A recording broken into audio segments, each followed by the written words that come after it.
Hey guys, what's going on? This is Travis P11 and I'm bringing you a really quick video here this morning. One thing that you might hear me talk about in some of my videos is, the range gun, right? That this would make a wonderful range gun, or that would be a great range gun. Well, what I want to do is just give you what I consider 5 factors that make a pistol a suitable range gun. Okay, just first of all, for full disclosure, both of these weapons have been safety checked and they are empty prior to making this video. First thing you want to think about is, okay, you're at the range, you're going to be shooting. For me, capacity is going to be one of the most important factors in me choosing a good gun for the range, a gun I can take to the shooting range for extended shooting sessions. Capacity, both the Glock 17 that you see here and the Smith & Wesson M&P 9 have a 17 round capacity. I think that's great. You know, you've got some extended shooting sessions that you can definitely do. With the Glock, I got 3 magazines with it. I mean, you're looking at 17 times 3 rounds, or 17 plus 1, which is really going to give you a long time at the range. The M&P, now this M&P is on loan to me from a friend, and this one only has 2 magazines that came with it. I'm assuming that's what it comes with. So capacity is the first thing you want to think about when you are looking for a range gun, something that you can take with you to the range, right? And also one thing that's not really a factor, I'm going to say, is price. I think any decent manufacturer can make a good range gun. Case in point, one of my first range guns was a Ruger 9E, and you can buy a Ruger 9E for $350 or under $350, somewhere around there, depending on where you live. Now, obviously, capacity in states that don't allow standard capacity, states that limit you to 10 rounds, that might have a little bit of an influence over what you decide to carry. Maybe you'd go with something a little bit smaller for a range gun because you can't take advantage of a full-size frame with a full 17 rounds, and that's perfectly fine. Anyway, back to that Ruger 9E, great pistol. That's a good one. That'd be a good range gun. That's like a 15 round capacity, or 16 if I'm not mistaken.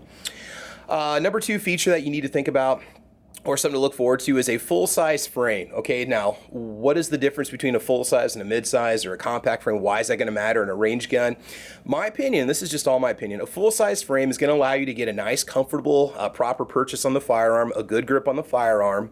It's going to be something that ergonomically is going to be easy for you to use. You're going to have no trouble accessing, the slide release or the magazine release, or, God forbid, you buy a gun with it, a safety. So those are things that I see right there. With the full frame, things aren't crammed and crowded together like they might be on a more compact pistol. Also, with a full-size frame, you got a longer barrel. My opinion, again, is that you can take more of an advantage of max velocity on your ammo, as well as accuracy, because you have a longer barrel, stabilizing that bullet longer before it exits the barrel. Okay, so again, I'm not a gun scientist, but I just see that as, you've got a nice full-size frame that you could take out to longer distances versus, say, a compact pistol and still be accurate with it. Let's see, what else do we have here? Comfort. Now, I know I was talking about that before with the whole full-size frame. You want to buy a range gun that's going to be comfortable, that's going to feel good in your hand. I don't know if I've ever really experienced a gun that's just awesome in my hands, and I feel like I could just hold on to it all day and use it if I had to. I got to be honest, even though I've never fired this before, I'm going to be taking it to the range today. The M&P 9 fills my hand wonderfully, and I don't even have any of the adjustable back straps on it that it comes with. The Glock 17, I just keep it as is, just the bare handle without any back straps on it too. Get yourself a full-size frame that comes with the adjustability of optional back straps. I think that's great. The Ruger 9E has a little insert in the back that you can flip around, and that's in the same lineage as the Ruger SR9. So, get something that's going to allow you that flexibility to make the gun as comfortable as possible while you're shooting it. Can you comfortably rack the slide? Is the spring hard to pull back on the slide?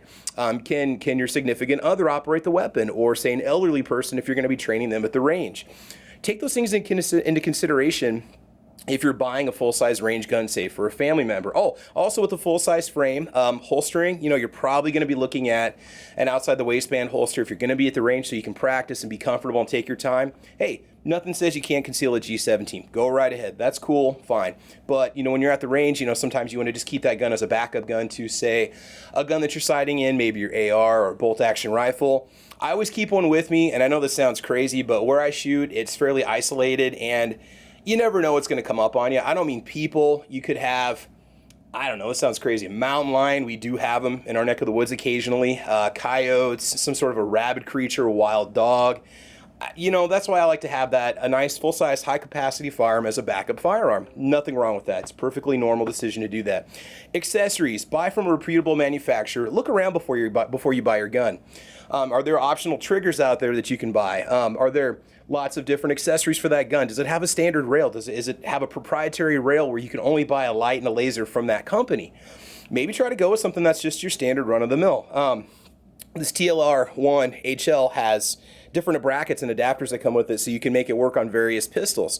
This M&P 9, I believe it's just your standard 1911 mil spec standard rail that you can put just about any accessory on that's made for that type of category. So again, accessories, there's tons of accessories out there for both of these pistols.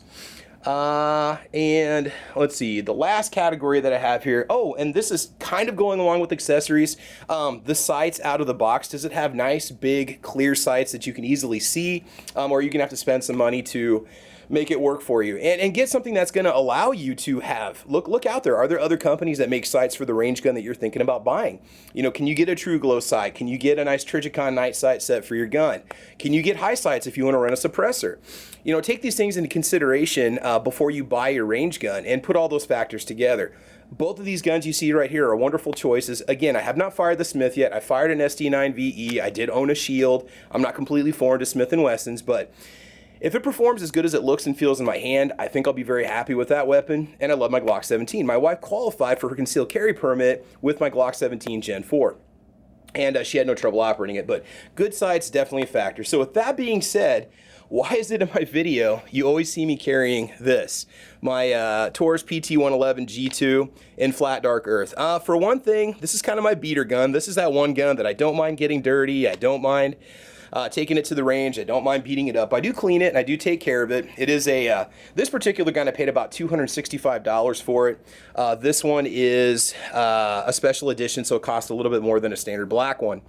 Well, I always keep this one with me because I like the aggressive grips in it. You know, I've only got a 12+1 capacity. I don't take this gun to the range for extended shooting sessions or to practice with the pistol.